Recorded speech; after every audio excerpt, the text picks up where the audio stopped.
Boundaries and redefining podcasting. Broadcasting live on 6 different platforms, we're bringing you the latest in sports like never before. Imagine tuning into real-time discussions, expert analyses, and fan interactions all at your fingertips. Each platform offers a unique experience, whether you're on YouTube, Facebook, or Twitch. We're not just sharing stories, we're creating a community of passionate sports enthusiasts. Join us as we dive deep into the evolution of podcasting, where every episode is a chance to engage, debate, and celebrate the world of sports. This is where your voice matters and the game never stops. Welcome to the Huddle Sports Network, where we're breaking boundaries and redefining podcasting. Broadcasting live on 6 different platforms, we're bringing you the latest in sports like never before, where sports passion meets podcasting brilliance. I'm Mike, the Bear fan, and alongside Bill, the Packer fan, and our buddy Ken Catalone, we're bringing you an incredible lineup of 38 diverse podcasters. Each one brings their unique flavor to the table, covering everything from game analysis to behind-the-scenes stories. Imagine diving deep into the minds of experts who live and breathe football, sharing insights that you won't find anywhere else.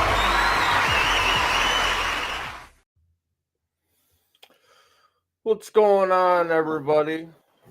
Welcome to an edition of Skol Gang 365. I'm your host, Darren Ryan, and let's welcome on Rob from the BWO. What's going on tonight, Rob? Oh, not a lot. Been having a pretty good day. Had a good time on the noon podcast and everything, and looking forward to having another good one tonight here. So,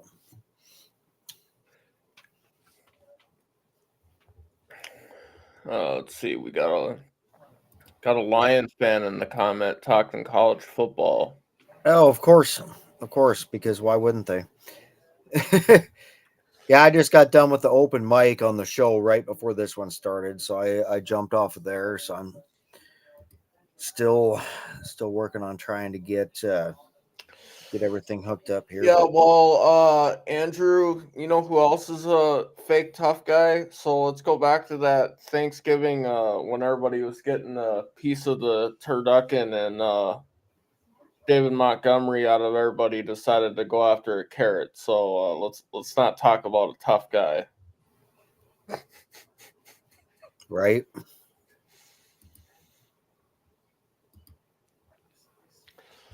So tomorrow's game's gonna be interesting. So number one rush defense, Minnesota Vikings go up against a decent run game. We got I'd say, in my opinion, top 10 passing offense going up against top 15, top 13 defense. So it's gonna be an interesting matchup. I like our odds because we're at home.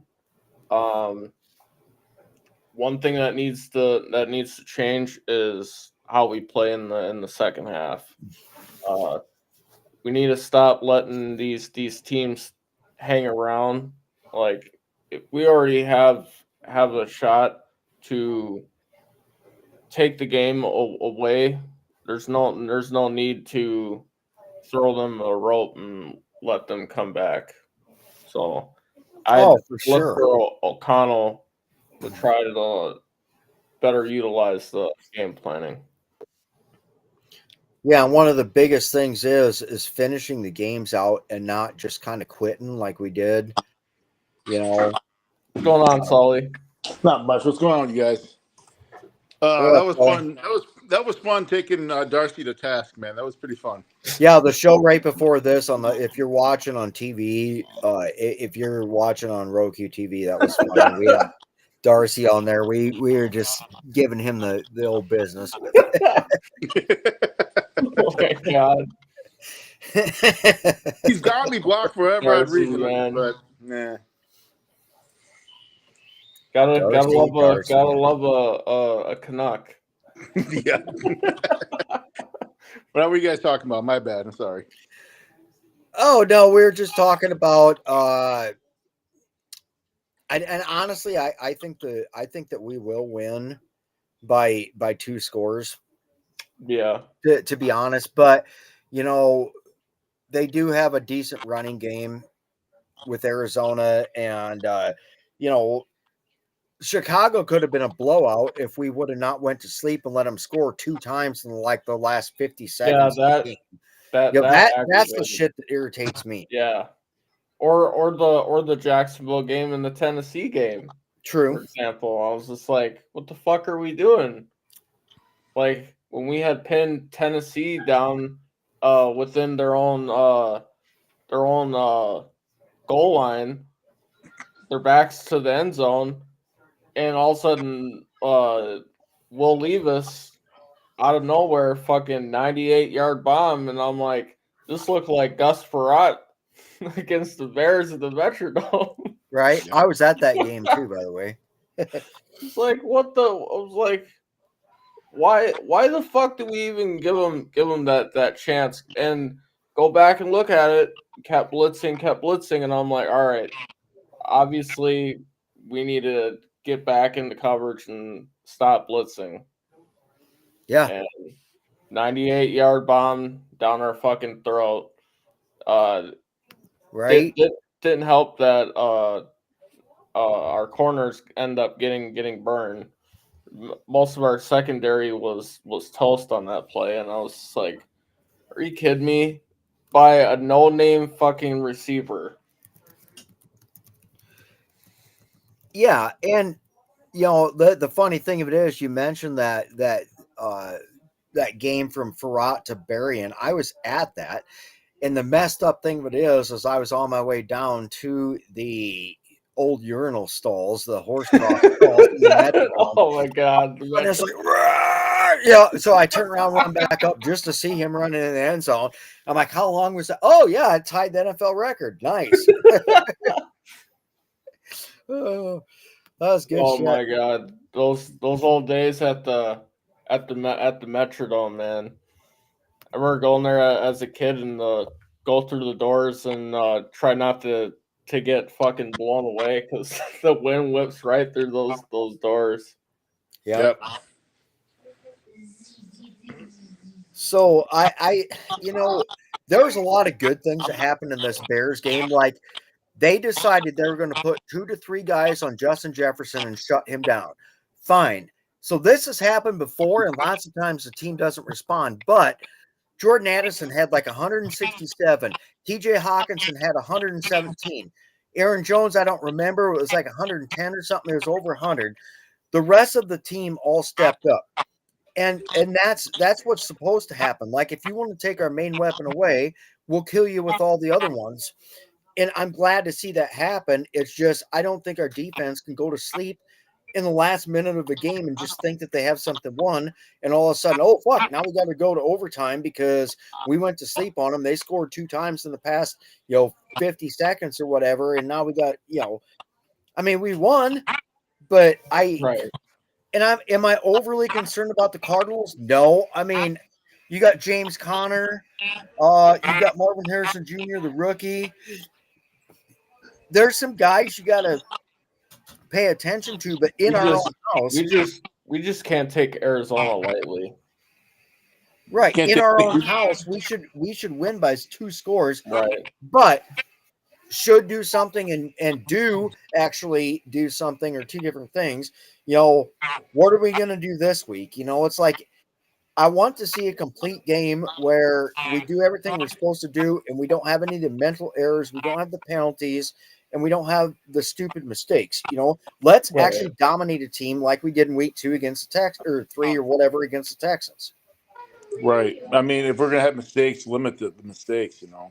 I want to be able to dominate like we did the Niners, the Texans, the Packers. Well, for that first half, well, not going to talk about that second half. Right. But we should be able to dominate. Like, if we can play teams like how we played the Lions, I'd be very confident, because given we did lose, that was a really good Viking team. Right. Right. We had the lead 10-0, and we had the lead again, like right towards the end, but very, very good Lions team. Yeah, they're a very good Lions team. So yeah, and that it makes me feel better that we can go in Detroit and beat them in Detroit. Them making the playoffs. I mean, we need to win in the playoffs, but we have to stamp our mark there first. So, and somebody asked me the question: Where would you rather have the scenario of us beating Detroit but losing them in the playoffs, or losing to them and beat them in the playoffs? I said I'd rather lose to them and beat them in the playoffs. Well, yeah, I would too. But the path of the playoffs, if things hold true, nobody upsets them, and they win out. Even if we beat them in the last game of the year, which is it's possible because they have a lot of defensive injuries now. They're not the same team that we played a couple weeks ago. Right. We need them to pick up another L somewhere along the lines for us to win the division. Whoever wins the division is winning the NFC, pending on whatever the Eagles do, right? Right. If we lose to them twice, but we're still the 5th seed, we might not run into them again until the NFC Championship. Right. So I mean, I like to be able. I don't want to beat them in the regular season, but then lose to them in the playoffs. But I do think it's important that we beat them in the regular season. Hopefully, it's for the championship, the NFC North Championship, and it's not just to even up the records because we're the 5th seed. You know, the biggest problem we have right now is the Packers are barking right up our ass. They're game ahead of us because they played early on Thanksgiving, but we need to win against Cardinals to maintain that 1-game gap with the Packers behind us and the Lions ahead of us. So now the pressure's on us. Right. I think every game. I think every game the rest of the season is pretty much a pressure game. We're playing against a first seed Cardinals. We're playing against the first seed Falcons, or not first seed, but in their division. We got the Packers again. We have the Lions again, and then we have a Seahawks team. So I mean, we got Seattle. It's gonna be tough. So we just at this point we need the Bears to play spoiler with the Lions and the Packers. But they can play spoiler against us though too, so that's kind of a good thing. Monday night. Yeah. So, this is interesting here. This comment. Yeah, hey, bye. Gangs orange, purple cross-dressers. Where's their bras and thongs under their purple uniforms?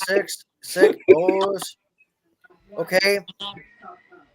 I'm not sure if this is English or if this is shorthand, but all I'm gonna say is wearing bras and thongs under your uniform is still better than showing your entire ass to the fucking public on a world stage like the Bears did on Thanksgiving. Yeah. So we've got that going for us, if nothing else. So. What kind of comment is that? Hey, I don't know, man. I just see that pop up like, what the fuck is that? Here's another one. I gotta say, it's Ryan Day is a tough guy. Go Blue. Hey, Merklinger, Lioness, Lion Cub. This isn't a college football podcast. This is NFL. So if we're gonna talk about anybody being a fake tough guy, it's David Montgomery eating a carrot while everybody got a drum. Right. Well, wait a minute. How do you guys feel about the Daniel Jones pickup? I mean, it doesn't really mean anything. I just don't. I mean, at this point, Daniel Jones is a certified backup at this point. Right. I mean, unless O'Connell can lead him to water like a horse, like he did with Darnold, I see him being just the backup. Granted, is he a better backup than Nick Mullins? Well, time will tell. If he can throw for 400 on the Lions, I like the chances. Best thing I can tell is Kevin O'Connell is really, I'm not going to call him woke, But I really think he's into the green ideology because I've never seen a guy try to recycle more than Kevin O'Connell, especially with quarterbacks. Now, so far, he's done great because Darnold is winning his games. Yeah, he's leading quarterbacks to water. I mean, Man, or he's an AA guy because he can rehab anybody, right? So yeah, I mean, if he can fix he's Daniel rehabbing Jones quarterbacks, and got Sam Darnold on track, now I mean, you put that guy in the Hall of now Fame he's just right got now. to weave out Mullins. The thing I love about Mullins is he's worth 400 yards and 4 touchdowns a game. The thing I hate about Mullins is he's worth 400 yards, 4 touchdowns a game, and 6 interceptions. Right. So he throws up Jared Goff numbers, but with the L's, not with the W. Right. Yeah, Jared Goff numbers against the Lions. Right. Oh my gosh. I caught the Bears Lions game. I caught a little bit of the Cowboys Giants game. I didn't catch the Packers game against the Dolphins. So that whole Cowboys game, I look at it like this. I mean, Cowboys pretty much fucked themselves as if we're going off draft position. Like these guys were gonna have a top pick in the draft, and then all of a sudden they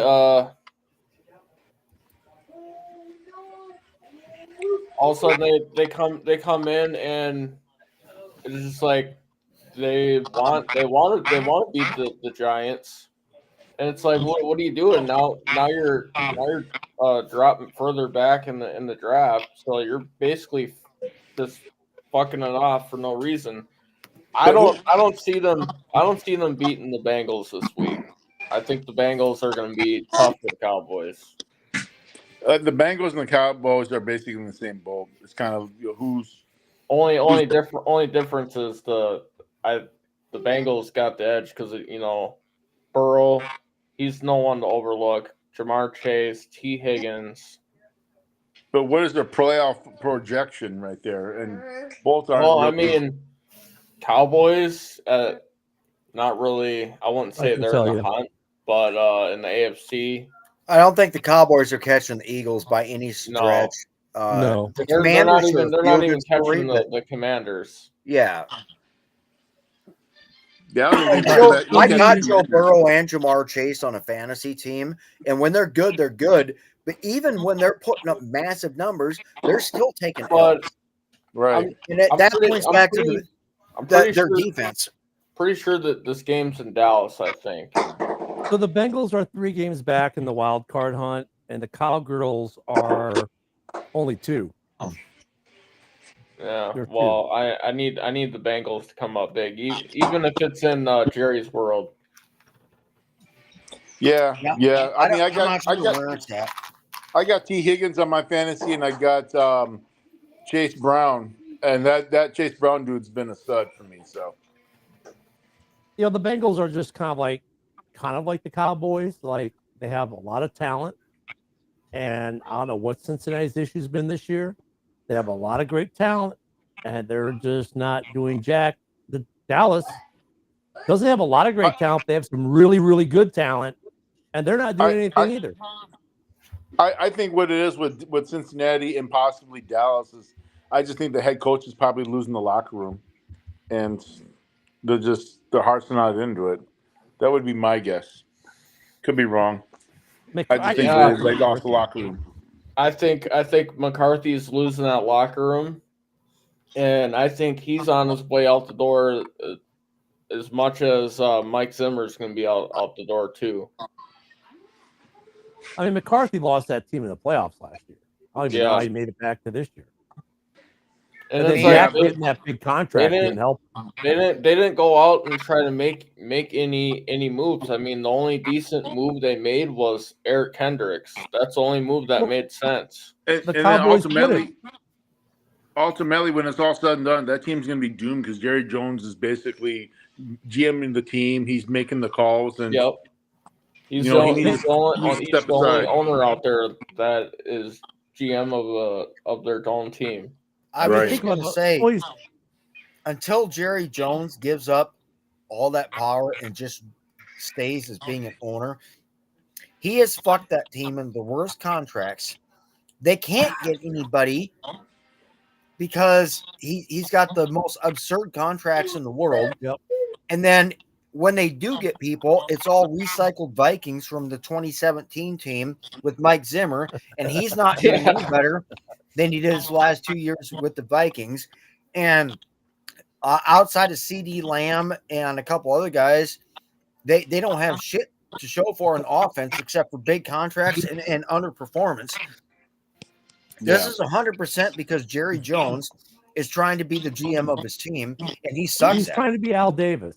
He's trying to be Al Davis, and he's not Al Davis. And the problem with the Cowboys is they way overpaid Dak Prescott. You know, I mean, CeeDee Lamb, I can understand that contract, right? Some of the other contracts, Yeah, I understand him. You can understand, but Dak, I could understand. If Dak was a free agent, like even the Raiders would pass on him. I could understand, you know, them signing Micah Parsons and CeeDee Lamb, but Dak, he hasn't proven anything. Yeah. I would have let him walk in free agency because he was projected to go to Vegas. Vegas fans don't even want him. Right. Talk to Joe, he'll tell you. And then Joe goes, I love Joe because whereas Rob and I say, well, you know, we're seeing on X, he's a subreddit guy. And he's like, Raiders subreddit wants nothing to do with Dak Prescott. They want nothing to do with them in Vegas. Dak, I mean, the Cowboys' best quarterback in my lifetime was Troy Aikman. Yeah, in my for lifetime. Sure. And their best head coach was Jimmy Johnson, who Jerry Jones forced out the door because their ideas didn't click. And guess what? Jimmy Johnson knows how to run a team. Yep. And give them the players. They ended up fucking themselves. Yep. Well, it's like people saying Belichick is going to go to Dallas. There's no way in hell Belichick will ever agree to go to Dallas. No. Yeah, I don't see that happening. Do you guys think Dak Prescott is an even worse version of Tony Romo in terms of not being able to win? He's worse. Yeah. Yeah, he's worse than Romo. I'd say that. The problem, and they have nobody lined up behind Dak Prescott. No, they have nobody lined up behind anybody for anything, really, except the whole ass ton of freaking big contracts that aren't. The Trey Lance move was not a bad move because he was cheap, so that was low risk, high reward for a former number 2 pick, number 3 pick. I mean, so okay, fine, and they got their backup has actually been better than their starter sometimes, but the problem is this: they're going to fire Mike McCarthy, and then no one's going to want to coach that team unless you're a guy who's going to be this is your first opportunity, and you just want to take a head coaching gig so you can finally get a head coaching gig. What coach wants to go to Dallas and have to deal with Jerry? Right, because at the end of the day, it's almost like you have a plan, and so you have to go to Jerry Jones to actually execute this plan. Jerry Jones is like it. You can't coach. You can't do your, hey, I need this, I need that. No, you need this, you need that. I can't win. You want to hear my crazy theory on that, Ken? I think they're going to go to the college ranks, and they're going to go after somebody. Now, a guy that's from a school that is one of my most hated because they're a rival, but you can't deny what he's done. Matt Campbell from Iowa State has taken that program within the past 4 years of being a perennial loser for 90 years. That team has sucked in Iowa State, in Ames, right north of me. And he's turned them around. They're in contention for the Big 12, and they have been for the past 4 years. They beat Iowa in Iowa's own house. They've answered the bell for every major opponent that they've played in the past 3 years, including K-State. Well, like Matt Campbell on a lower level, but yet still, NCAA Division I. They're going to grab somebody like that. Like the guy from Notre Dame, his name will get tossed around. I can't remember his name right now. And hey, you know what? We might lose a coach there, Rob. The head coach for Army. I'm going to throw a name out there for you. Yeah. I'm going to throw a name out there for you guys. You guys will probably disagree. But this guy knows Jerry Jones very well, and he's a college coach. Deion Sanders. So we talked about that on the morning show. There's only one way that happens, and that's if they draft his son. If you draft Shakur, first off, you have to have the first or second pick, probably get him, which at this point maybe they will. I don't know. But then you've got the number 1 or number 2 pick in the league being Sanders, right? So now you got 2 quarterbacks. You got to get rid of one of them, probably Dak, because you're not going to pay Dak $60 million to be the backup to the rookie, and then you might get Dion. And that's the only way Dion goes there. Is this kid goes there. You just dump Dak off to the Browns. But the whole thing is like I said, he knows Jerry Jones very well. Those two get along. I'm just saying that's a possible scenario. But you brought up his son as a factor that could play a factor too. If his son doesn't get drafted by Dallas, then he's not, because right now the Cowboys have won 5 games. Hell, the Bears are drafting at number 9 right now ahead of them. So there's no way that's going to happen for them. I mean, I look at. I don't disagree with you. I think that'd be a great marriage. And you're right. You could, Darren, you could drop Dak off to Cleveland and eat a bunch of that contract as part of the deal in a trade. But we'll see where Cleveland's at in the draft. Or Dak can go to Chicago. Or I could see Dak ending up in someplace like Seattle if they're done with Geno Smith after this year. Or I could end up seeing Dak in Indianapolis because they're having quarterback problems. Or Here's New the York. problem. If you want to get the way it sits right now, if you want to get the number 1 or number 2 pick in the draft, you got to trade with either the Raiders or the Giants. And the Giants are taking a quarterback. And the Raiders need a quarterback too. So you have a hard time convincing either of them to give you their first round pick in a trade for 2 first round picks and Dak Prescott with that contract. It ain't happening. I mean, you would literally have to throw in Micah Parsons. Almost. So I mean, you would literally have to. Now look, we've seen where Denver, they showed you can eat an $85 million contract and still win. Right. That's true with Russell. Yes. Who saw that coming? I really like that Bo Nix kid. Yeah. Yeah, and so if Jerry can get the guy he wants, I could see him cutting Dak. But the problem is he's not getting the guy he wants because the top 2 teams right now for the draft are both needing a quarterback, and they're both drafting. So Sanders is going to probably end up in Vegas, or probably Vegas, or New York. One of the other. That's it. Or I was thinking, you send Dak down to New Orleans. No, because they like Carr. Carr's gonna be a head coach one day, man. That's here's the they're thing. Not gonna win with Carr. If we circle back to talk, and Darren had a valid point about Indianapolis, but the thing of it is, everybody in that coaching tree and the GM is tied to Anthony Richardson. If that fails, they're probably losing their jobs.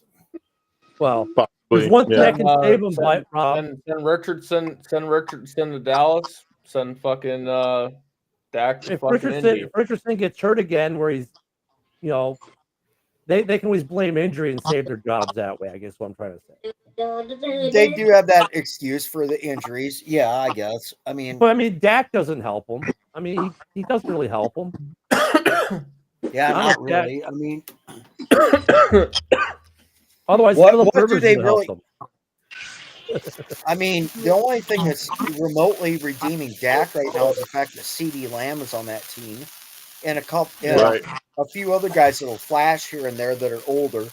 That's all the Dallas is recycled shit. Their defense is half of the 2017 Vikings, and then on offense, they got CeeDee Lamb and then a bunch of old dudes. I Brandon Cooks, they need to when they and fire Brandon McCarthy. Cooks, when they fire McCarthy, they almost need to have a fire sale and just dump so many contracts and then go get younger, and acquire draft capital. That's what they need to do.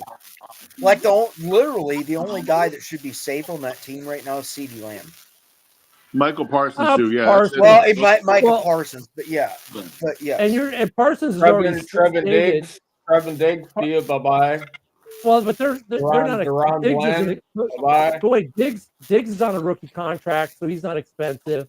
Parsons said he'd play for the flag, right? He played for the whatchamacallit, Franchise. the franchise tag. Thank you.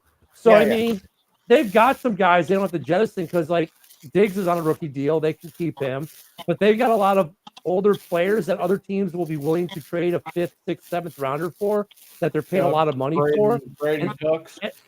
Yeah, so I mean, they can probably move. They probably need to move off from them. They need to move off from Dak, but they can't. So they're going to suffer for another year, 2 years, probably with Dak before that thing becomes eatable. So, but you can build up the rest of your team, and then in 2 years, hope you can get a quarterback in the draft. Or you hope that maybe you're bad enough that next year you can get Arch Manning in the draft. Oh my God. But I mean, that's So look there's at a Dallas, lot of Another ifs and a Manning. lot of shit that's got to happen for that. But, See, right? I mean, but I mean, if you're Dallas, though, like honestly, taking an honest look at Dallas, dude, their options, their window closed, and then they overspent to try to stay in it. definitely. Now, if let's just say you're fucked no matter what because Jerry Jones is your general manager, so you're going to make right. bad decisions.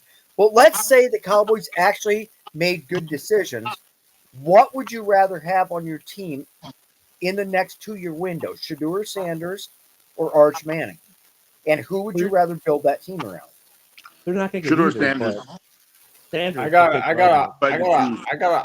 an option C for that. I'm taking Quinn Ewers. Well, I'm taking Okay. Sanders because he solves your head coaching problem too, because you get Dion along with Shedeur. So now you're filling 2 holes at one. And look, Shedeur Sanders has never been coached by anyone but dear old dad. So that's the other thing. Right. Anyone taking Sanders in the draft, that's got to be some of a question mark. The guy has only had one coach his entire life, Dad. Right. That's it. So I mean, Rod, kind of surprised. I take Sanders. Go ahead. I'm sorry. No, go ahead. I was kind of surprised he's a quarterback. You would think that maybe he'd be like a secondary guy, like a corner or safety. So that's kind of a surprise. But I guess you think about it, like Michael Pittman was a running back for the Bucs. Look at his son now; he's a wide receiver. So I guess it kind of goes hand in hand with some of these guys. I mean, look at Sanders is probably the obvious coaching choice for Dallas, but is prime time going to go to Dallas and his kid goes to Vegas? I don't think so. Yeah, I wouldn't see that. No, I could see primetime taking over in Vegas. The son goes there. They love Antonio Pierce, though. I don't know if they're going to fire Antonio Pierce. If they've been bad enough, they might fire him. You necessarily don't have to fire Antonio Pierce. Rob, I got a question for you. He's muted. You turn off your screen as if there's a big Packer logo on your thing. Yeah, he is. That's a restream issue, not a Rob issue. Oh, God. He's not a Packers. Yeah, I know. I know that. Maybe he lost a bet or something. I'm like, geez, what the hell happened here? No, we only make them do backgrounds if they lose that kind of bet. But Antonio Pierce, it's kind of like in Chicago, right? Like I think it was a bad move to promote your interim offensive coordinator to your interim head coach, because if we like Brown, which we do right now, and you want to retain him as an OC next year, you just burned that. Because now if he's not your head coach next year, he's not with this team next year. Guys who are head coach of a team in any capacity don't get replaced in that position and go back to being an OC on that or DC on that team. They just don't. All right, now let me ask you a question, Ken. Who do you want as your head coach going into next year? Do you want Brown or would you like Ben Johnson? Nope. I don't fuck Ben Johnson. I don't want him. Nope. Who do you want? Chucky. Mike Zimmer. I want Chucky.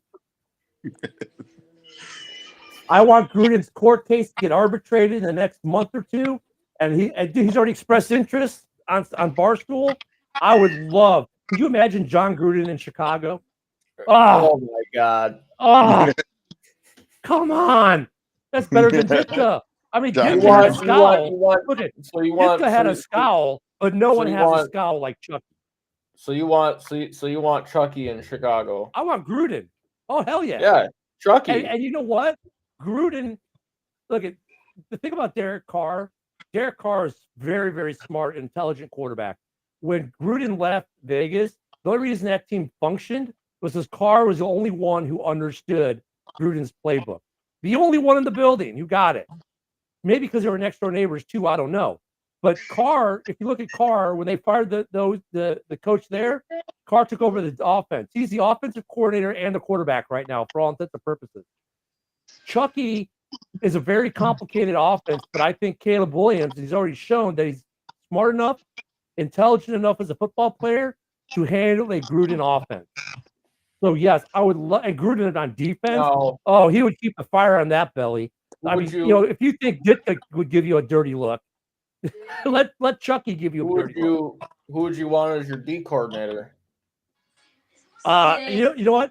If I could keep I would keep the current DC, which is named Wright or something like that. Look, he's been a DC in name only under Flus, but let's be real. Flus may have sucked as a head coach, but his defense is legit. Ranked 8th in the NFL right now. I would keep that DC, run the same defense. Now, the next 5 weeks are kind of like an audition for him as DC, but if he can run the plays better than Eberflus was or maintain it, then I would hire him. However, because Saleh does run a 3-4, I would not be adverse to hiring Robert Saleh as a DC to be Gruden's DC. And if Brown would be willing to stay as the OC, as a DC, no, man. Yep. I mean, and if I could get Brown to accept not being the head coach anymore because he's only the interim, but to actually be the full-time OC, because the working relationship he has with Caleb is really, really good, I would do that. So I think that would be almost a dream scenario. I'm not sold on Saleh because I don't know if he runs it. Does he run a 3-4 or a 4-3? I think he's a 3-4 guy. Yeah, so I think he's a 3-4 guy. No, he's a 4-3. Well, no, wait, no, is he a 3-4 or 4-3? Anyways, if you do not have to change the scheme in Chicago, I think we're running a 4-3 right now. So if I can continue to run a 4-3 with that, that's the thing. You have to pick a coach. So like the DC who's in Detroit now, what's his name? He would make a good head coach in terms of. You're talking about Aaron Glenn. Aaron Glenn would make a good choice in a sense because he's also a 4-3 guy. So whoever the Bears, if Saleh runs a 4-3, if Saleh's like, hey, I can run the 4-3, then Saleh makes sense to be the DC in Chicago. And for Saleh, that's a good gig because then he can reprove himself as a coach to get another head coaching gig down the road. Just like Eberflus. Eberflus will not be should be a head coach next year. He should be a DC somewhere next year. So say you got Aaron Glenn as your head coach. Now who would you want as your OC? Would you still I'd want to keep Brown if I could. If I could keep Brown the way Brown's doing right now, I'd want to keep Brown so I keep the playbook, keep everything going. But the problem is, well, Aaron Glenn's an offensive guy, so it doesn't matter who my OC is. Now I need a DC, so I'd still go with Robert Saleh. I don't know if Brown would stay for that either. But like I said, I'm not big on any of these coordinators from Detroit. I'm really not. I mean, look at they're 1-2 in the league, but the problem is, are the Bears going to want to wait? Do these guys fit the Bears system or the personnel packages? If I can get Chucky, it's a no-brainer. I take Chucky. I go to Robert Saleh, say, hey, can you run our base defense? Can you run this scheme? You can? Great. Here's a job to be the DC under Gruden. I go to Coach Brown, say, yeah. Or what if Robert Saleh becomes your head coach? No. There's a lot of Lions fans Aaron Glenn. Saleh, look at Saleh and Eberflus both need to be DCs again. They're both really good defensive coordinators. They need to regroup, go back, be a DC for a couple of seasons or two, get the stink off them, and then go back to being the head coach. Does Saleh really need to go back as a DC, or was that Aaron Rodgers whining because he couldn't get his way? It does. He, just for his reputation, he needs to go reprove himself as a DC. And that'd be a smart move for him. Look, you go be a DC for 2 years, take a defense that's ranked 15 and turn to top 5. You'll get another head coaching job easy. Same for Eberflus. You'll go take a top 20 defense, turn to a top 10. You'll get another head coaching gig in a couple years. I mean, that's the way this league works, right? I mean, Eberflus was not a terrible coach. Right. He just wasn't ready. Maybe this was his first head coaching gig. He made first-time head coaching mistake that cost him his job, right? Go back, be a DC, hone your craft, and get another shot. Same for Robert Saleh. Go back, be a DC, hone your craft, then get another starting gig, head coaching gig 2 or 3 years down the road. Here's an interesting thing, and I want to circle back just a little bit because we talked about Bill Parcells, we talked about the Cowboys quite a bit, or not Bill Parcells. No, we talked about Bill Belichick. I'm saying they brought Bill Parcells in to try and fix the Cowboys. He couldn't even fucking do it. And Bill Belichick comes from the Bill Parcells coaching tree. I don't think Belichick would touch the Cowboys if his life depended on it, as long as Jerry Jones is doing what he's doing.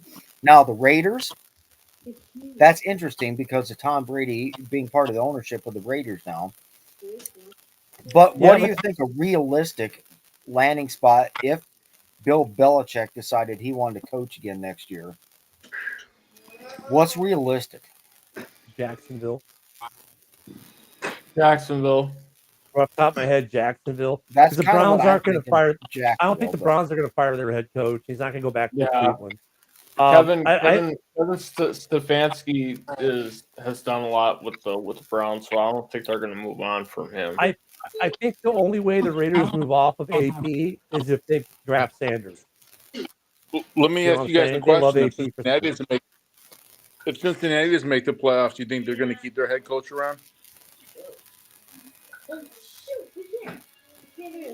Yeah. Tough question. Probably. Oh, okay. It's one down year, man. That wouldn't be a bad fit for Belichick. Joe Burrows. They already have the talent right there. It's one down year for them, though, and I don't know if the coaching was the issue. Like, they've had a lot of other issues, it seems, but I think that that you can't put together the last couple seasons that Cincy does have one down year, which needs defense and they need offensive line. Yeah, so I think he's safe for another year. I mean, he could be the one that gets fired, and we're all going, "Oh my God, they fired him on Black Monday." But no, but I'm saying at the end of the season, if Cincinnati doesn't make the playoffs, I mean, they didn't make it last year. Oh, they're not making the playoffs because Burrow got knocked out. But if they don't make it with him around and all the weapons they have, it's like, well, I wouldn't be surprised if he lost his job. And then, as we talked about Belichick coming in, Belichick wants too much control, and so what GM wants to hand over any control to the head coach like that? You hand it over to somebody. I mean, yes, he did have Tom Brady, but he knows how to win. You already have the quarterback in position. You already have the wide receivers in position. Look, I'm not saying. Look, Belichick could work in Jerry land. But Jerry would have to cede some control or some decision-making process, or they would have to do it in such where the two of them would have to agree on, there would have to be a system in place for the two of them to each have a certain amount of control, veto power, or whatnot. And the problem is, I don't see either of them doing that, but I mean, there's probably is a road to do it, but I don't know if Belichick could save what they've got, that mess that's there. I could see. I don't know where else Belichick goes besides. If Jerry Jones had a lick of sense, he would give Bill Belichick on a 3 to 5 year deal 100% control over the entire team. Step the fuck back and let Belichick build a team. But Jerry Jones, he won't do that.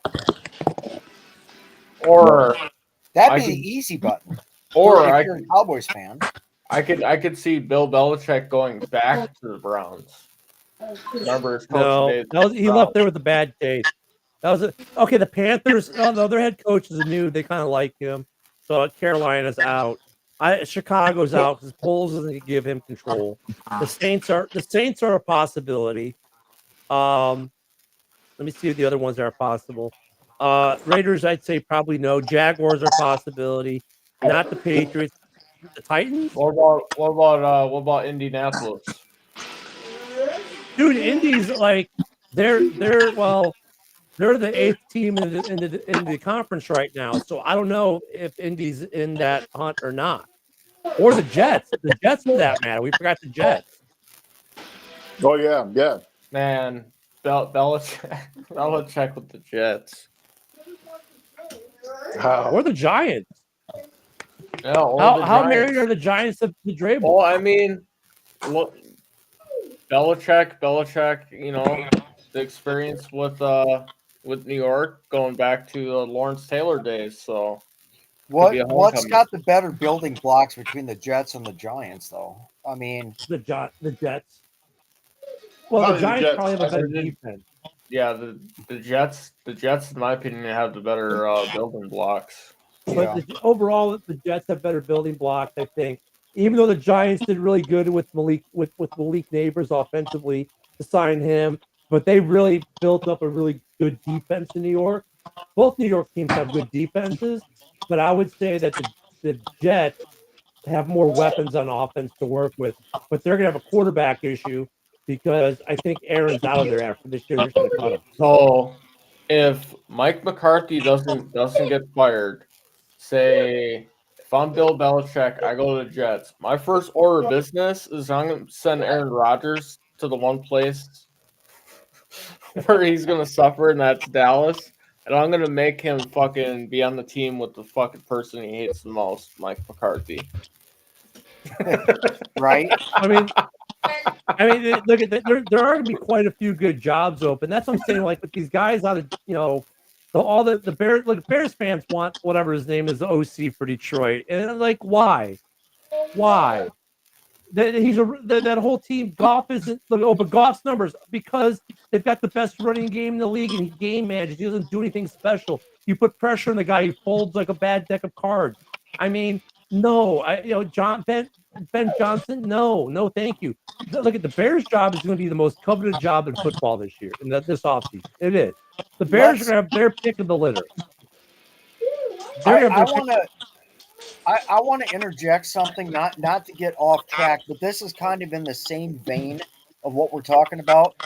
But being how we're Vikings fans, and Ken, you're a Bears fan or whatever. All right. What are we doing next year? Do we bring Sam Darnold back for one more year because he's going to cost money this time? Especially if we win this Sunday, it's double-digit wins. We were only supposed to win like 6 or 7 games. We're hitting 10 wins, double-digit wins. Rob, you said 6 or 7. I said 9 or 10. If JJ McCarthy, does he need to sit for another year? You think while healthy? I would. Or because Sam Darnold's going to cost money this time around. I mean, we got him. And don't forget, you got Daniel Jones now too in the mix. Yeah, but fuck Daniel Jones, dude, he's out of the equation. Yeah, I mean, Daniel Jones is a practice squad guy right now, as it sits. Can things happen throughout the rest of the season or the offseason? Maybe, and it probably will. But do we go with something that we know? Like if Sam Darnold ends up having 12 or 13 wins, do we pay him a little bit extra to come back for one more year? Let McCarthy sit for one more year yet, which would make me feel more comfortable, I guess. Or is it JJ McCarthy's team next year? What do you think we do? Here's the problem, Rob. I would give Darnold a 3-year deal. Yeah, here's the problem, Rob. Just as a safety pad. Well, no, but Darren's on the right track, though. He's on the right track because here's your problem, Rob. If Darnold takes you to the playoffs and you win a playoff game, God forbid for you, it's a good thing, but it's also a bad thing. God forbid you win a playoff game with Sam Darnold as your quarterback. Come on, man. You have no choice but to sign him almost. Because look what Case Keenum did. We booed him out and brought Kirk Cousins in. Yeah, I don't know. I think the rank and file of the fan base. One playoff game. Because God forbid he takes you to an NFC championship game. Let's say he gets you to an NFC championship winning the playoff game ain't enough for me. Okay, so let's say, I mean, look, you guys aren't the rank and file. We are not rank and file fans. Okay, if he gets you, God forbid, to an NFC Championship game, you got to pay him to stay. You almost got to, because look at that, because the other PC argument, which Rob brought up, which is very right. Game. You've still got a rookie quarterback. For all intents and purposes, JJ McCarthy is still a rookie quarterback. He has 0 game experience in the NFL, and you can't bank that he's going to be ready next year. So you have, but here's what you do though: you sign the deal where next year is the big pay year, the big cap year for Darnold, and then the last 2 are very team friendly, where you can jettison them if JJ McCarthy's ready. But the problem is, you also have Danny Dimes sitting there, and he's going to be in the mix. And you're going to, so he's not in the fucking mix, dude. Oh, Danny, mark my words. Mark my words. By Monday, wait, right, Darren? By Monday, he'll be elevated to the mix. He will be elevated to the backup come Monday. After your game this week, he will be elevated. Because the only reason he's not elevated now is they want to give him probably 2 weeks to learn to play. You're telling me he's gonna be sitting right above Nick Mullins? I don't think that's happening. Oh, he's above Nick Mullins. Nick Mullins is trash, dude. That's why they went and got Danny Dimes. The fucker hasn't even played a fucking snap in the first last place in the fucking practice squad. They didn't put him the active roster on Monday, the day they got him, because they want to give him at least a week or 2 to learn the playbook. By Monday or Tuesday, he will get elevated to the 52 watch or 53 watch. He'll get elevated, and that's good. It's good insurance if Darnold should get hurt. That's not a bad. Dude. No, if something were to happen that was tragic, I don't want to go ahead and wake up knowing that fucking the hopes and the prayers of the fucking team is with Daniel Jones. That doesn't make me feel good, dude. And yeah, Darren, I agree with you. The reason why is because Nick Mullins has some chemistry with Addison and Justin Jefferson. And he knows the offense. Daniel Jones doesn't. He doesn't have that mix in yet. Or downside about Nick Mullins is he'll throw the triple, quadruple fucking coverage and end up with 6 turnovers. But watch, I'd almost bet that he'll be elevated by this upcoming week, probably Monday or Tuesday. That's why they signed him. But I mean, for next year though, that's a possibility. To Rob's question, though, I think you have to re-sign him, even if he wins you only 1 playoff game. You kind of have to re-sign him just because it's either re-sign him, re-sign Danny Dimes. I don't think Daniel Jones is going to be with this team next year. I think he'll be a free agent. But that's the point, though, Darren. Like, you have to almost re-sign the Ghost Hunter, because is JJ going to be ready? You're not going to bet the farm. I'm not with. So he's going to get paid on that. I'm saying Darnold is going to get paid in Minnesota. I would re-sign Darnold, and I'd let fucking Daniel Jones walk. Sorry, Bob. Daniel Jones for the league minimum is a great safety net this year over Nick Mullins. He is. That was a good move. Danny Dimes is not a ref. He's not horrible. He just played for a shitty offensive line and a shitty offensive team in New York. It's a much better situation for him in Minnesota. A lot more talent to deal with for him if he goes in a game. I think he's not going to throw a lot of bad balls. Like he's not going to throw. We need a legitimate running back too behind Aaron Jones. Yeah, that's one of the things we have to do in free agency or the draft is a better running back than Ty Chandler. And Cam Akers, I love having Cam Akers on the team, but he's not getting the snaps behind Aaron Jones.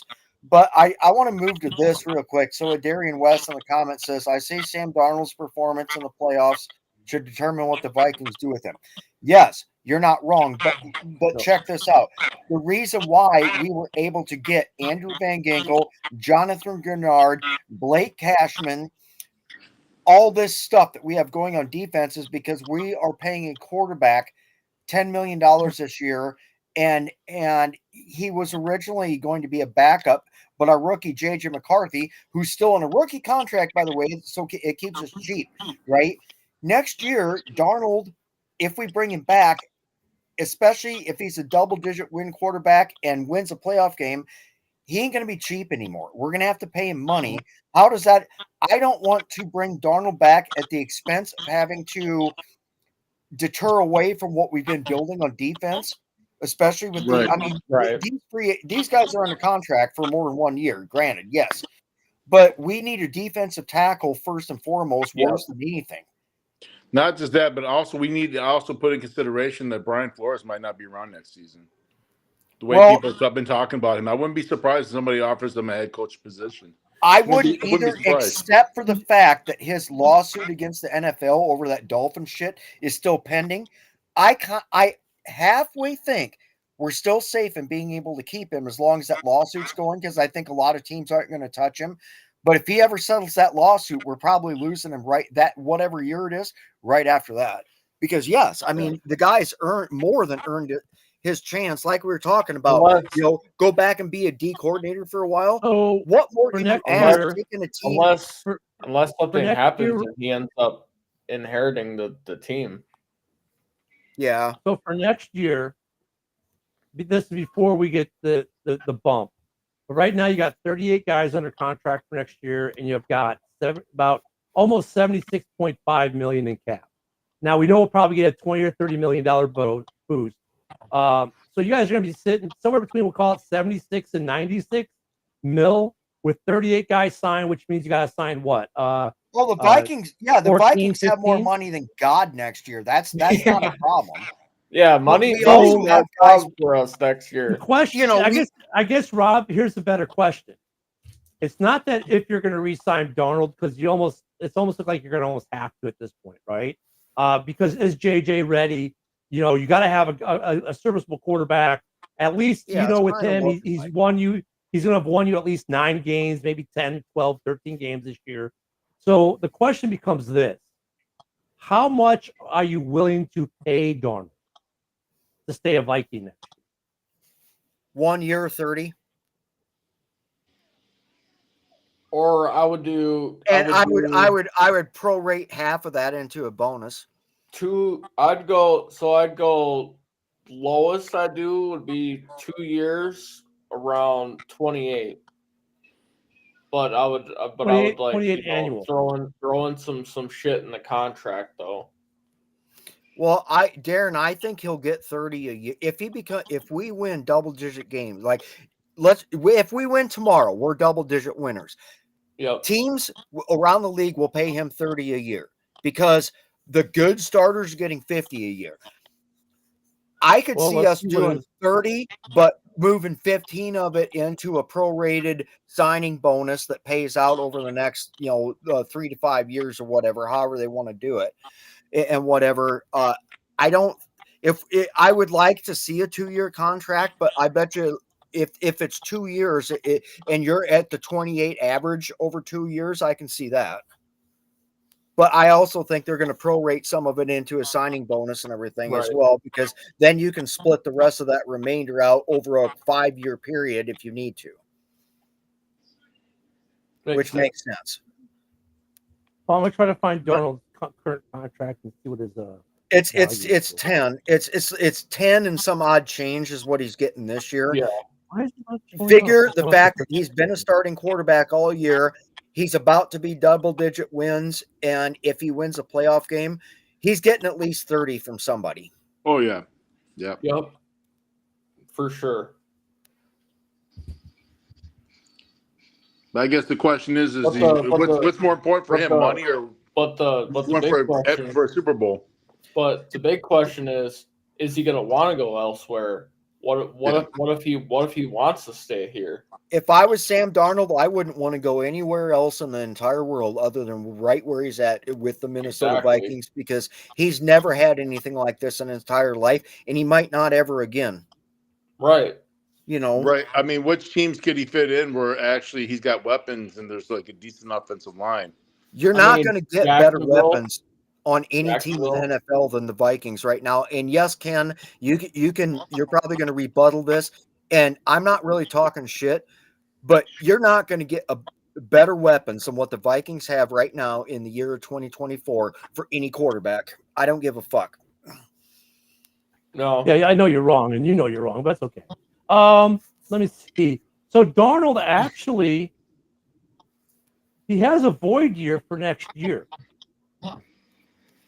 Yeah. There is a void year in his contract for next year. So They don't have to void him out. No, they can invalidate the void year, add whatever money that the league average is, I guess, for his position and his stats or whatever, and keep him on. They've got him if they want him, but what do you do? Oh, here we go. Let's see what his market. Okay, here, that was looking for his market value. Guess what his market value is right now, according to Spotrac. I don't know. I haven't looked at ProTrack in a long time. 32.4. They figure he'll get a 4-year, $129 million contract. Sure. Just over 32 million a year. QB So, league, right around 30, they're figuring the high end at 32. Okay, that's about exactly what we've been talking. So yeah, that makes sense. So, but it's kind of like it's different, but it's the same, right? Because for me, it's Keenan Allen. The money's not as high, right?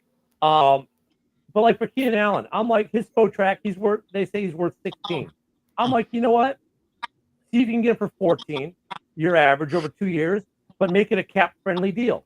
I think you could do the same thing with Sam Darnold. Give him 2 years for 60 or 65 mil, but make it cap-friendly. Whether it be bonuses or what other stuff you do, but make it cap-friendly. And you could do that. The Bears could do that with Keenan Allen. You guys could do that with Sam Darnold because it's the free agent quarterback class. Now, look, there's another option, right? That might be cheaper than Darnold, and you're going to laugh.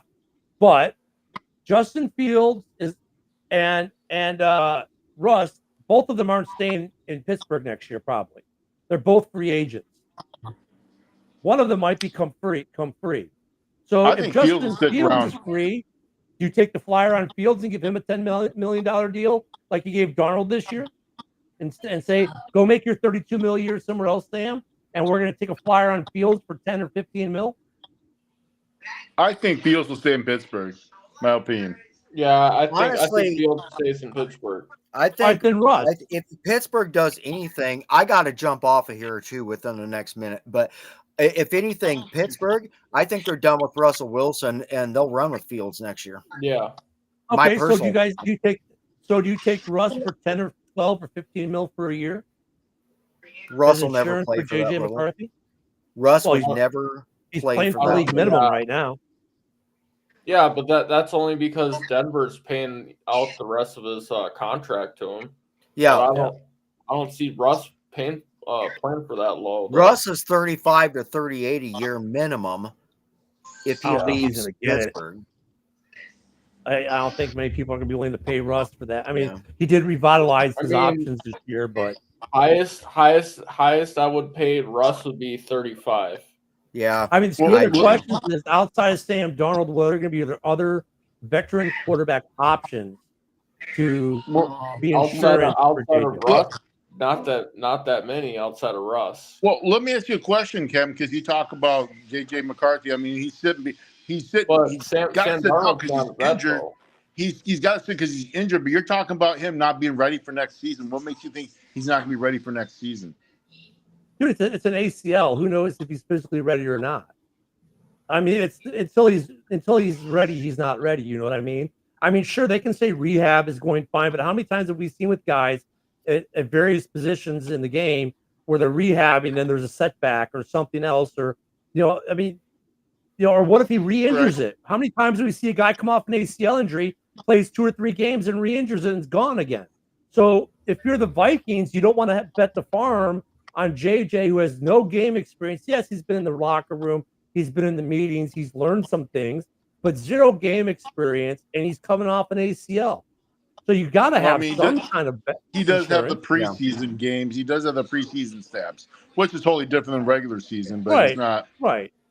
Okay, guys, I got to head out tonight and everything, but Darren, John, thanks for having me on your show. I appreciate it. It's been fun. We'll catch up with you guys again next week. So, Skol. Here's to the win tomorrow. Skol. Talk to you later, Robert. Yep.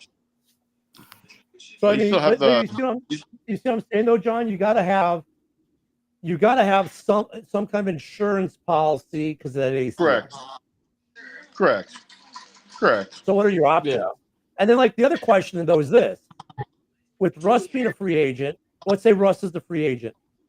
Okay, and then you got the guys who are going to draft a quarterback. Probably going to be, New York wants the Giants are going to draft a quarterback. The Possibly the Raiders are Jets, too. definitely drafting a quarterback. But now you've got them re-signing Darnold. Fuck that, dude. But here's the other question. You ready for this one? Let's say Darnold wants a 4-year, $32 million a year contract, and you guys are like, no, dude, ain't happening. We got JJ. Okay. And you let him walk. And look, it's the business side of it, right? The business side sometimes wins. He ends up going to Indianapolis. Right. Let's say Indianapolis wants to give him 4 years of $40 million. You guys are like, dude, we can't fuck with that. Okay, now you still need insurance. Now you got Danny Dimes who's still sitting there. I know you guys don't like that. But oh wait, Aaron Rodgers just got released by the New York Jets. Oh my fucking god! Oh my god! You gotta be kidding me. Here you go. You actually said that name. Holy shit! Here you go with the fucking Brett Favre route. And you know that not just but isn't that it is a funny thing, I know, but hey, it's like Chicago running backs. They leave Chicago, they go to the Jets. Forte went to the Jets. Thomas Jones went to the Jets. Right? It does sound kind of funny. Yeah. But it sounds tempting at the same time because he's throwing the Jefferson, throwing the Addison. He knows how to read defenses. This guy knows how to win. But at the same time, he carries baggages. He's a diva. When he does have that problem. Dude, he's a head case. Yeah. It's an option, but what other options are you going to have in the free agent market next year if Darnold walks? The only suitable option that's a veteran that I'd be willing to take in would be Russell Wilson. He's not a diva. Yeah, but is he going to do a 2-year, $30 million a year deal? He's a proven winner, and he did well with. It depends. I mean, he could ask for more. He could say, "Hey, I want to win a Super Bowl right off the sunset. Here's a good opportunity right here. You got the weapons right here." But also look at it this way: how long does Russ want to even continue to play in the league? That's correct. I mean, that's the same thing I have with Keenan Allen. And look at, we live in interesting times in our division, right? Usually in our division, no one wants to come to the teams in our division. We are never the it division that people want to come to. This division right now, all 4 teams, they're going to draw players and coaches and the people that are going to make us all better. Minnesota, because of the way you guys are playing this year. Detroit, because, well, let's face it, they've been playing on another planet. Green Bay, because Green Bay has been good. Chicago, because all that talent that's on that team, depending on who they get as a coach. We get a lot of Green Bay free agents because they want to get back at Green Bay. So, I mean. Well, that was Aaron Johnson. But I mean, the point I'm making is that guys will want to come play for our teams in the North now, whereas before they didn't. Coaches want to come and coach in the North now, whereas before there was like, oh, I guess at least it's a job. You know what I'm saying? Like Chicago is going to have, dude. Tell me Chicago is not going to be able to pick any coach they want and have them get a contract. Like, what coach is going to turn that situation in Chicago with Caleb down?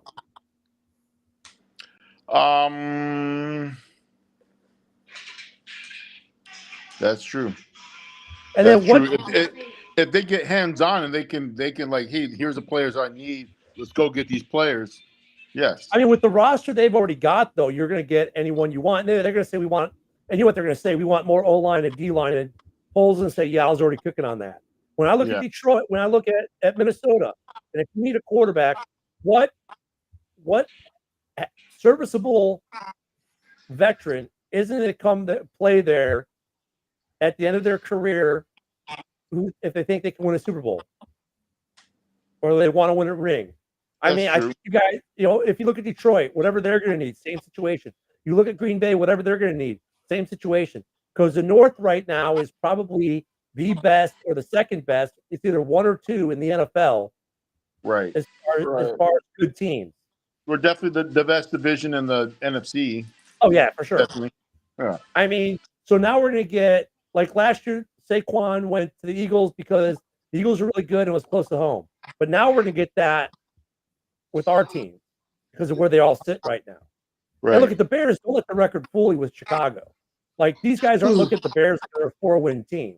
They're looking at the Bears like they're like an 8 or 9-win team and could go places next year as long as the right coach is hired. Right? That's why I think the Bears are going to want to qualify the coach before the Super Bowl is even done. That's true, but they can't announce who the head coach is till after the season, correct? No, they can announce today. Oh, here's the problem. Yeah, they The could. two That's guys- true. They could. The problem is Detroit. So everyone wants, we want the guys from Detroit. Well, the only way you can get the guys from Detroit is if Detroit, and we see this every year, teams ask permission to talk to OCs and DCs for head coaching jobs. 90% of the time, that access is granted.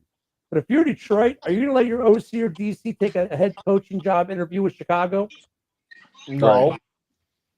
No, I wouldn't let any coach in the North go interview with another team in the North. Now, once the Detroit Lions season is over, be it what they lose the play in the playoffs, they lose the playoff game Sunday. On Monday, they can't stop those guys from talking to anyone.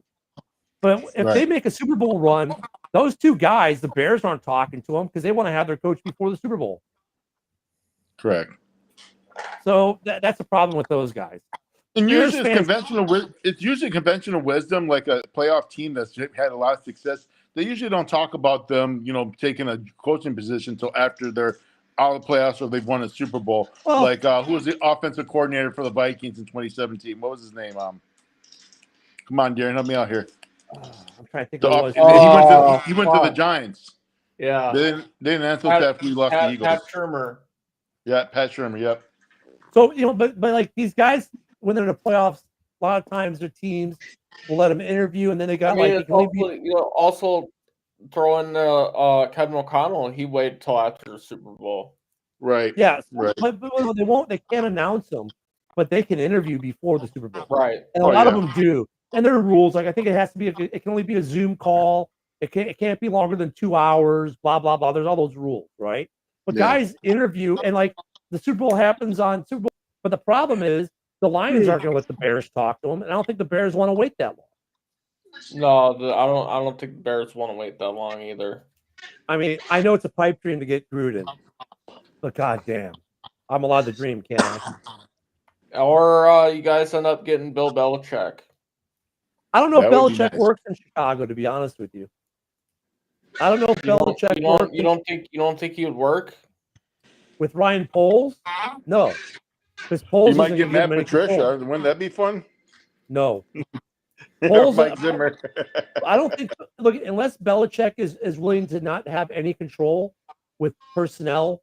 All he'd have to do is run the team operations and run the defense. I mean, if Belichick would be relinquish all acquisition or player personnel issues to Poles, then yeah, Poles might hire him. But dude, you can't. And the thing is, if you're Belichick, how can you look at Poles and say, well, you're not cutting as far as personnel? Have you looked at that roster? Yeah, he's cut. Which is why I'm saying he might look at it as, okay, I don't have to run the day-to-day operations of the whole team, because look at what this guy's doing with this team. Yeah, I don't know. And then the other thing people don't think about with these coaching hires is culture and how they fit into what's already in the building, be it the GM, the players, and all that. And does Belichick fit in with what's going on at Hallis Hall right now in that team? Does do any of these, what head coaches fit in, what head coaches don't? There's a lot more than just their previous records. There's a lot about personality, right? And so and fans don't. Most of these fans, like, go on Bears Twitter, they don't understand that. You should see some of the shit I see. I mean, I love them, but it's just like, you're dreaming, dude. I mean, more than me, Gruden, because that guy won't fit this team. I look at, there's some other guys who I think are interesting. Ron Rivera. Ron Rivera is an interesting candidate.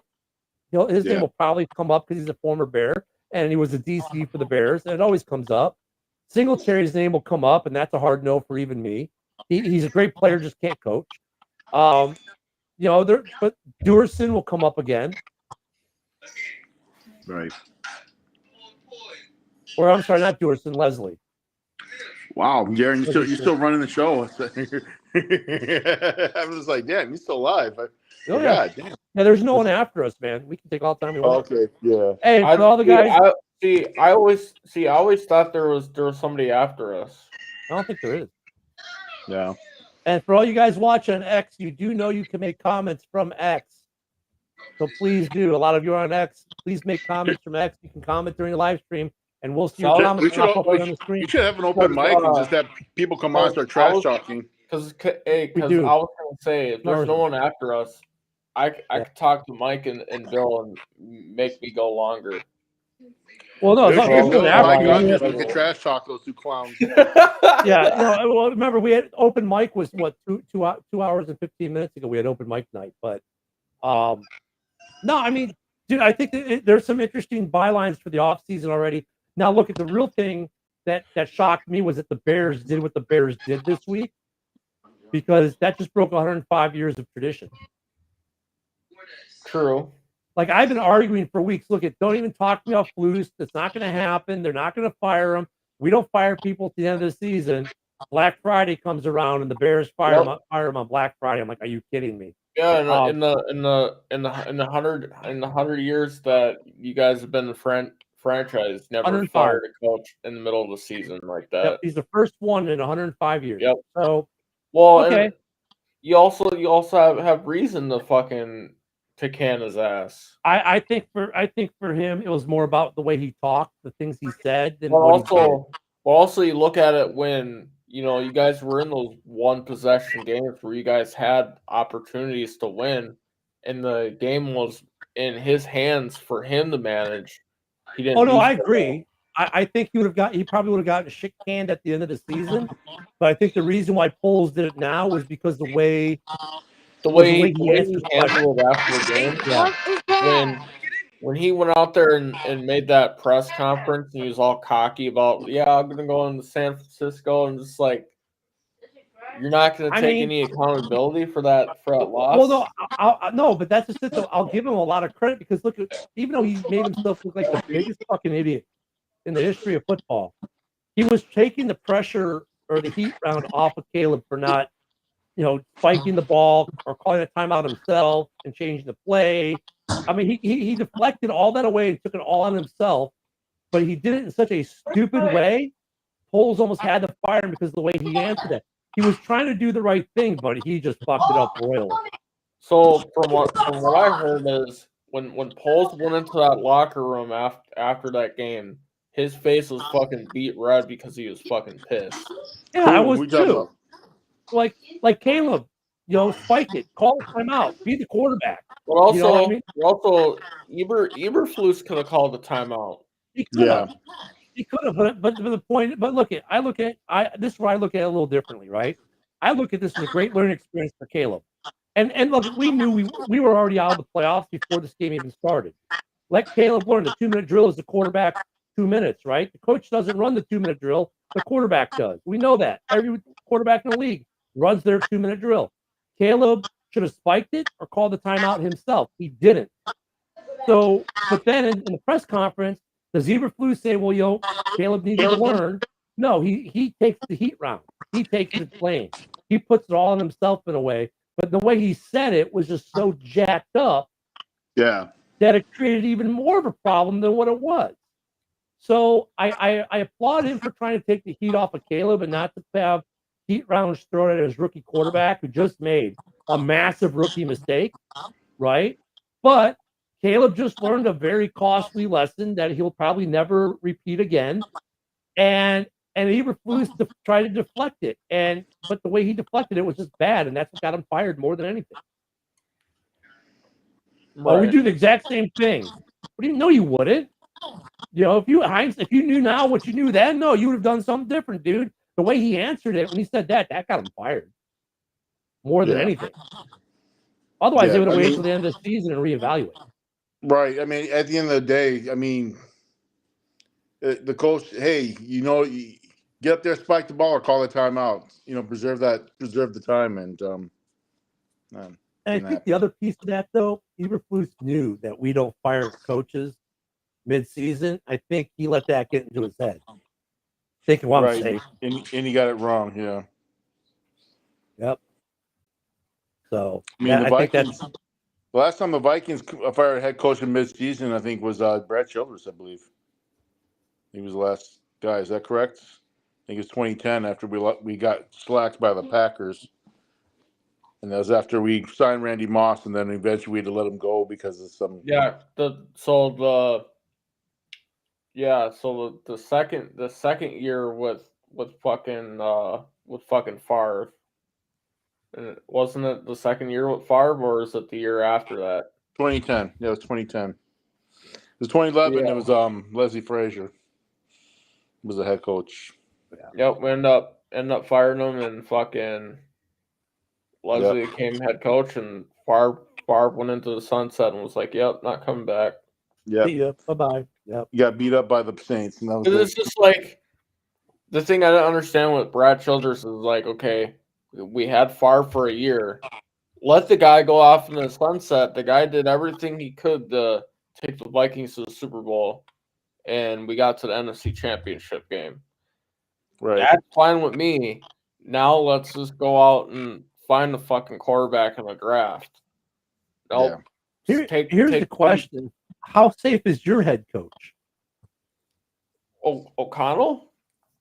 Yeah, He's safe for now. I'd say he's pretty safe, dude. Right. Granted, his first year here, we won the division, and now we had really low expectations coming into the season, and look where we're sitting. Yeah. Nobody I mean, expected it. you know what though? I mean, I would say his seat's got to be a little lukewarm, just because if you guys go 1 and out, there's going to be like, all right, what's the problem here? This guy can't win. Right, but you got to remember when Dennis Green was the head coach, we went to the playoffs in 92, 93, 94, and got bounced off in the wild card all those years. Got bounced on the wild card in 96 by the Cowboys, and then finally beat the Giants in 97. And ultimately, 98 went to the championship, and Gary Anderson missed the field goal, preventing us from going to the Super Bowl, and the rest of it. It's pretty You guys much a have shit more show. heartbreak than the Chicago Cubs do. Shit. Yeah. But I'll tell you what, this week's tomorrow's game is to be interesting. I'm gonna be watching because obviously you guys are the only game in the North tomorrow, so I'll be watching. Next week I'll miss the games. Well, I'll miss all the early games. I'll get home by the second half of the Bears game because we're taking a cruise on Tuesday. So, Don't you guys play the Niners? yeah, we got the Niners next week. Is Winnable game. Is it in San Fran? Yeah, it's in San Fran.